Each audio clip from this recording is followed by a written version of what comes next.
दोस्तों आज जो कॉमिक्स हम पढ़ेंगे उसका नाम है कैक्टस पार्ट 2। यहाँ तक की स्टोरी हम पढ़ चुके हैं कैक्टस पार्ट 1 में। तो पहले आप उसको पढ़ लेना। वो कॉमिक्स आपको मिल जाएगी प्लेलिस्ट में, परमाणु का फोल्डर उसके अंदर। तो मैं पढ़ता हूँ आगे से। इसे खत्म करने के लिए कोई तरीका खोजना होगा, लेकिन क्या? एक मिनट। शायद उस एसिड फैक्ट्री में हो इस कैक्टस को एकदम खत्म करने का कोई रास्ता।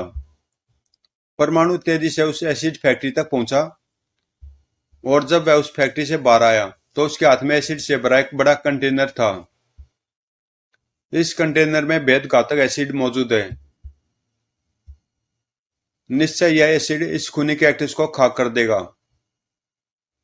ओह शुक्र है। परमाणु को उस खतरनाक कैक्टस को खत्म करने के बाद इंस्पेक्टर विनय बनने में ज्यादा देर नहीं लगी। कैक्टस मुझे मारने के लिए खतरनाक रूप धर चुका है। ऐसे में उसे खुला घूमने देना अपने और समाज के लिए मुसीबत पैदा करना है। मुझे जल्दी से जल्दी उसे जेल की सलाखों के पीछे पहुंचाना होगा। लेकिन यह जरा टेढ़ा काम है, क्योंकि एक बार मुझसे मात खाकर वह सावधान हो गया है। अब उसे ढूंढ पाना संभव नहीं तो मुश्किल जरूर होगा। असंभव हो या मुश्किल, लेकिन उसे ढूंढना तो पड़ेगा इंस्पेक्टर साहब, क्योंकि अगर वह पकड़ा नहीं गया तो मैं सूख सूख कर काटा हो जाऊंगी। सिपरा, ऐसे में भी तुम मुझे तंग करने आ गई? व्हाट डू यू मीन तंग करना?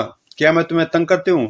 खैर छोड़ो, मैं तुमसे अपना उलझ कर अपना टाइम खराब करना नहीं चाहती।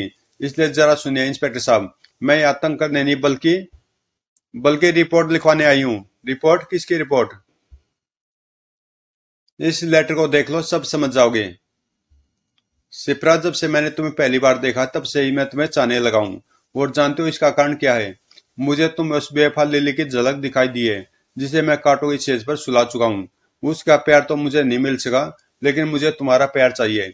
इसलिए इस कागज के साथ एक गुलाब का फूल भी तुम्हारे पास भेज रहा हूँ। तुम मेरी चाहत स्वीकार करो या नहीं, ये तुम्हारी मर्जी है। अगर तुम्हारा जवाब हाँ में हो तो जो फूल मैं तुम्हें भेज रहा हूँ उसे अपने घर की खिड़की पर टांग देना। और अगर जवाब ना में हो तो खिड़की पर फूल के साथ लगे कांटे टांग देना। तुम्हारा कैक्टस। मेरा कैक्टस, माई फुट, मेरे सामने आ जाए तो मैं उसके सारे कांटे अपने सैंडल से मार मार कर तोड़ दूं। तुम्हें ऐसा नहीं सोचना चाहिए। आखिर उसने तुम्हें इतने प्यार से इनविटेशन दिया है, तुम्हें इसे स्वीकार कर लेना चाहिए। तुम मेरा मजाक उड़ा रहे हो? अरे तुम इंस्पेक्टर हो या जोकर? मैं कहती हूँ तुरंत मेरी रिपोर्ट लिखो, नहीं तो मैं कमिश्नर के पास जाकर तुम्हारी शिकायत करूंगी। इसकी जरूरत नहीं पड़ेगी मैडम, आप बताइए आपको क्या परेशानी है। कैक्टस के इस लेटर में तो ऐसा कुछ नहीं लिखा है जिसकी बिना पर आपकी रिपोर्ट दर्ज की जाए। सही कहा, इसमें ऐसा कुछ नहीं लिखा, लेकिन मैंने इसका जो जवाब दिया उसमें बहुत कुछ गड़बड़ है। मैंने गुलाब के फूल को नोच कर फेंक दिया है और अपनी खिड़की पर कांटे टांग टांग दिए हैं। इसका सीधा सा मतलब है वह मुझे बेवफा समझेगा। तो और बेवफा समझेगा तो लिली की तरह मुझे भी लाश बनाकर कांटों की सेज पर सुलाने की कोशिश करेगा। ठीक है, तो फिर सो जाना, मैं आकर जगा दूंगा। वट? मतलब तुम्हारी रिपोर्ट लिख लेता हूँ और तुम्हारी सिक्योरिटी का इंतजाम करता हूँ। सिपरा की रिपोर्ट लिखते इंस्पेक्टर मीना के मस्ती के सभी खिड़की दरवाजे खुल गए थे। अगर कैक्टस ने गर्ल्स हॉस्टल में रहने वाली शालिनी नामक उस युवती की हत्या सिर्फ इसलिए की थी कि वह बेवफा थी, तो सिपरा का कहना ठीक हो सकता है। हो सकता है वह सिपरा को भी अपना निशाना बनाने की कोशिश करे। ऐसा ही था। कांटे। मुझे एक बार फिर कांटे मिले। कांटों का यह भी हिसाब मेरी जिंदगी नहीं, मेरी आत्मा से भी चिपक कर रह गया है। मुझे इस सभी हिसाब को अपने जीवन और आत्मा से उखाड़ फेंकना है। और साथ ही उखाड़ फेंकना सिपरा नाम की उस लड़की को, जिसने एक बार फिर मेरे दिल को अपनी नफरत के कांटों से छलनी कर दिया है। इसी बीच सिपरा। भाइयों और बहनों, आप लोगों को मेरी सुरक्षा करने के लिए तैनात किया गया है। अगर आप कमरे से बाहर खड़े रहेंगे तो मेरी सुरक्षा क्या खाक करेंगे? अंदर आइए। अजीब लड़के हैं, जब से इसी सुरक्षा में लगे हैं तब से तिगनी का नाच नचाए हुए हैं। तुम तो फिर भी बचे हुए हो। मुझे तो टॉयलेट में भी अपने साथ ले जाने के चक्कर में है। इसकी बात मानना मजबूरी है, ड्यूटी तो करनी है। विनय सर ने अजीब पागल लड़की के पल्ले बांध दिया है। सिपाही पलंग के पास खड़े हो गए तो सिपरा ने चैन की सांस ली।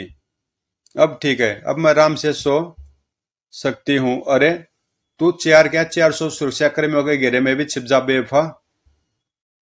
आई, कैक्टस के कांटों से नहीं बच सकती सर। चीख मत बेवफा, क्योंकि कैक्टस के सिवा तेरी चीखों को सुनने वाला यहाँ कोई नहीं, और कैक्टस तेरी चीख सुनेगा नहीं, क्योंकि नफरत है कैक्टस को बेवफाओं की चीखों से। आराम से सोने का बहुत शौक है ना तुझे?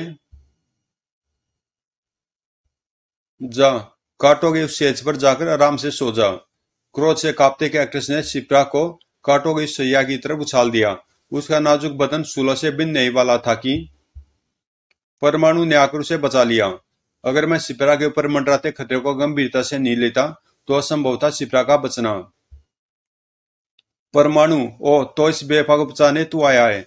ये अच्छा ही हुआ, क्योंकि जब से तूने पुलिस स्टेशन में मेरे विशाल कैक्टस को खत्म किया है, तब से मैं तुझसे मिलने को आतुर हूं। मुझसे मिलकर तेरी आतुरता तो खत्म हो ही गई होगी। रही तेरी शैतानी की बात, तो उसे मैं भी तुझे मार मार कर खत्म कर डालूंगा।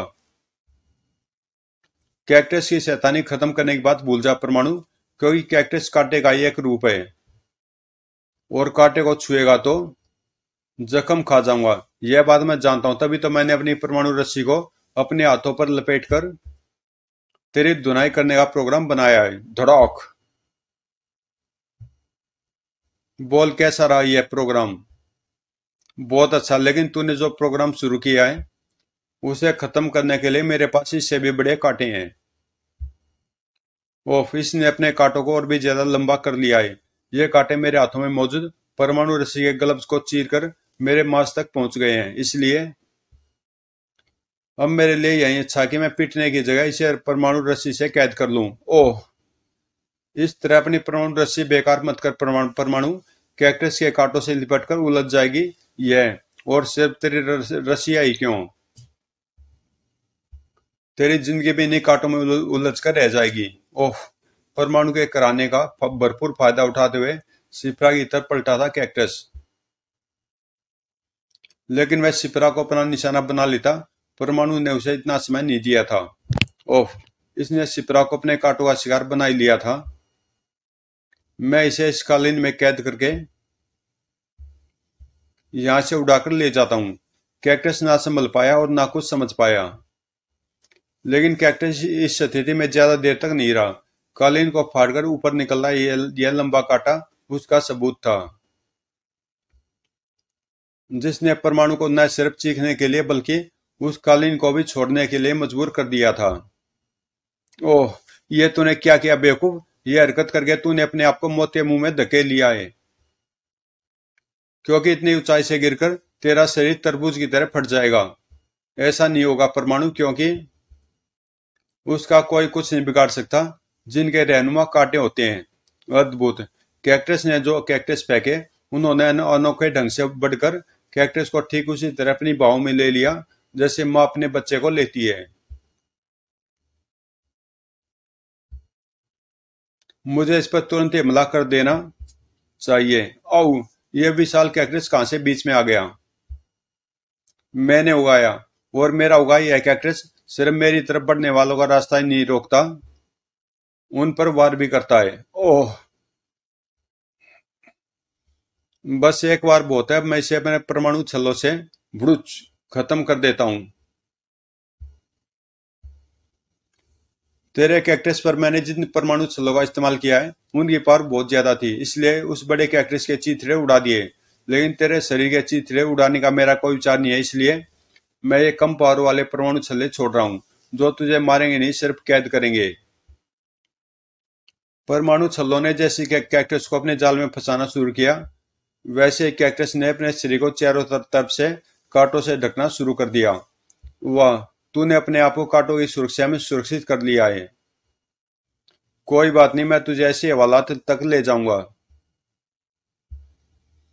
परमाणु ने जैसे उस कांटों की उस प्रतिमा को उठाना चाहा, वैसे उसके पीछे से गूंजी वह आवाज। ठहर परमाणु, किसको लेकर जाता है? मैं तो यहाँ हूं। ओह, अपने इर्द गिर्द कांटों का यह कवच मैंने इसलिए बनाया था कि तू उसमें उलझा रहे, और मैं अपने कांटों की मदद से जमीन खोदकर ठीक तेरे पीछे निकलकर तुझ पर वार करके तुझे मौत के मुंह में पहुंचाने की तैयारी कर सकूं। ओह, कैक्टस अब जो कांटे फेंक रहा उसमें निश्चय कुछ विषैला प्रभाव है। तभी जैसे ये मेरे शरीर में धंसे हैं, वैसे मुझ पर बेहोशी सी छाती जा रही है। मेरे पैर कांप रहे हैं, वे मेरे शरीर का बोझ नहीं संभाल पा रहे हैं। आह! चीखता हुआ परमाणु लड़खड़ाकर गिरा तो शैतान की तरह गुर्रा उठा कैक्टस। बहुत चीखता तो तू परमाणु, तेरी आवाज बंद करनी होगी। आह! ये हुआ तेरी चीख को हमेशा के लिए बंद करने का इंजाम।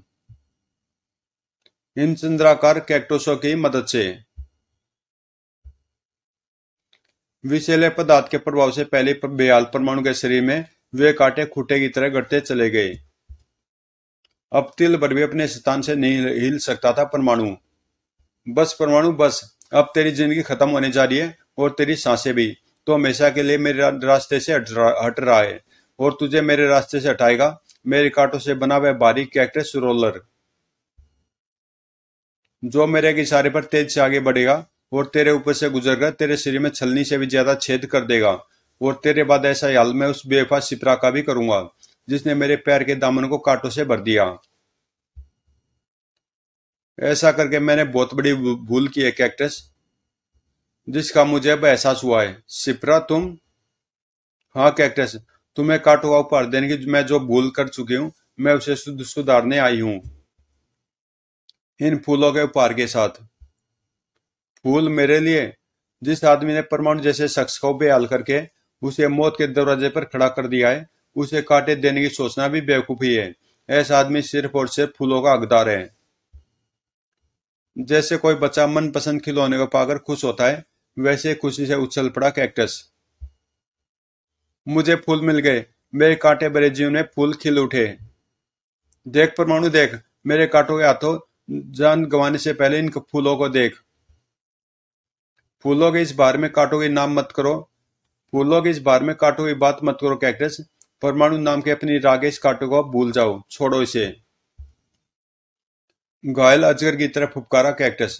नहीं, फूल के चक्कर में मैं इस फूल को नहीं भूल सकता शिप्रा। बहुत दुख दिया इसने मुझे, इसे तो मैं हमेशा के लिए खत्म करके ही चैन लूंगा। लेकिन मैं तुम्हारी बात में नहीं टाल सकता। तुम्हारी बात मानते हुए मैं इसे बचने का एक मौका देता हूँ। मैं ऐसा इंतजाम किए देता हूँ कि कांटों से बनाई यह रोलर अपने कांटे तोड़ता हुआ परमाणु की तरफ बढ़े। अगर परमाणु की किस्मत में बचना लिखा हो, तो रोलर के सारे कांटे उस तक पहुंचने से पहले ही टूट जाएंगे। और अगर उसकी किस्मत खराब होगी, तो मौत उसका मुकद्दर बन जाएगी। देखता रह परमाणु, तुझे क्या मिलता है। मुझे तो शिप्रा के रूप में यह फूल मिल गया है। शिप्रा को लेकर तुरंत ही एक तरफ बढ़ गया था कैक्टस, उस परमाणु को छोड़कर जो अपनी बोझिल होती जा रही आंखों से मौत के उस दूत को अपनी तरफ बढ़ते देख रहा था। मुझे नहीं लगता कि जब तक यह मुझ तक पहुंचेगा, तब तक इसके सभी कांटे टूट चुके होंगे। वैसे उसके सभी कांटे टूटने के बाद भी अगर वह भारी रोलर मेरे ऊपर से गुजरने में कामयाब हो गया, तो भी मेरा कोई भला नहीं होने वाला, क्योंकि उसका भारी वजन मेरी सारी हड्डियों का सुरमा बना देगा। उससे बचने का सिर्फ एक ही हल है, उसके रास्ते से हटना। और ऐसा हो नहीं सकता, क्योंकि खूंटों जैसे कांटों से न सिर्फ मेरा शरीर बुरी तरह जमीन में गड़ा हुआ है, बल्कि मेरी गर्दन भी जकड़ी हुई है। इसलिए बचने के लिए ना तो मैं अपने हाथों को हिलाकर बेल्ट तक पहुंचा सकता हूँ, और ना बोलकर बेल्ट में लगे वॉइस एक्टिवेटर को एक्टिव करके ट्रांसमिट हो सकता हूँ। और जब मैं ऐसा कुछ कर ही नहीं सकता, तो फिर एक काम जरूर कर सकता हूँ, अपनी मौत का इंतजार। मैं ऐसा भी नहीं कर सकता। मौत का इंतजार कार्य करते हैं बहादुर तो वे होते हैं जो मौत के मुंह में हाथ डालकर उसके जबड़ों को तोड़ डाले और अपने आप को मौत से बचा ले। इसी तरह मुझे भी अपने आप को बचाना है, हर हाल में खचाक बचाना है। खच खच। एक क्षण के हजारवें हिस्से से पहले परमाणु ट्रांसमिट होने और अपनी जान बचाने में सफल हुआ था। ओह, मेरी किस्मत अच्छी थी जो मैं बच गया। लेकिन वह कैक्टस मेरे हाथों से नहीं बचेगा, जो इस समय उस बेवकूफ लड़की सिपरा के घर में होगा, जो उसके शैतानी कामों की को बहादुरी का नाम देकर उसकी दीवानी हो गई है। शिप्रा की समझ पर क्रोधित होता परमाणु जैसे शिप्रा के घर में पहुंचा, वैसे स्तब्ध रह गया। ओह! और परमाणु के स्तब्ध रह जाने का कारण था फर्श पर पड़ा वह शरीर जो निसंदेह कैक्टस का शरीर था। ये कैक्टस को क्या हो गया शिप्रा? मर गया। मैंने मार डाला इसे, इसके ही कांटे से। तुम्हें इसके प्रकोप से बचाने और यह मौका पाने के लिए मैंने इसे फूल दिए थे। यह भी मरा नहीं है, मैं इसे अस्पताल ले जाता हूँ। तुमने अपने दिमाग से न सिर्फ कैक्टस जैसे एक बहुत बड़ी मुसीबत को काबू में किया, बल्कि मेरी जान भी बचाई। इसके लिए तुम्हारा बहुत बहुत धन्यवाद शिप्रा। ये मेरे लिए धन्यवाद की नहीं, गौरव की बात है, क्योंकि मुझे उस परमाणु की जान बचाने का सौभाग्य मिला है जो सारी दिल्ली की जान बचाता है। इसको काला पानी जेल पहुंचाने के बाद मुझे अपने आप को अस्पताल पहुंचाना होगा। समाप्त। तो दोस्तों, कॉमिक्स यहीं पे समाप्त होती है और मिलते हैं किसी अगली कॉमिक्स में।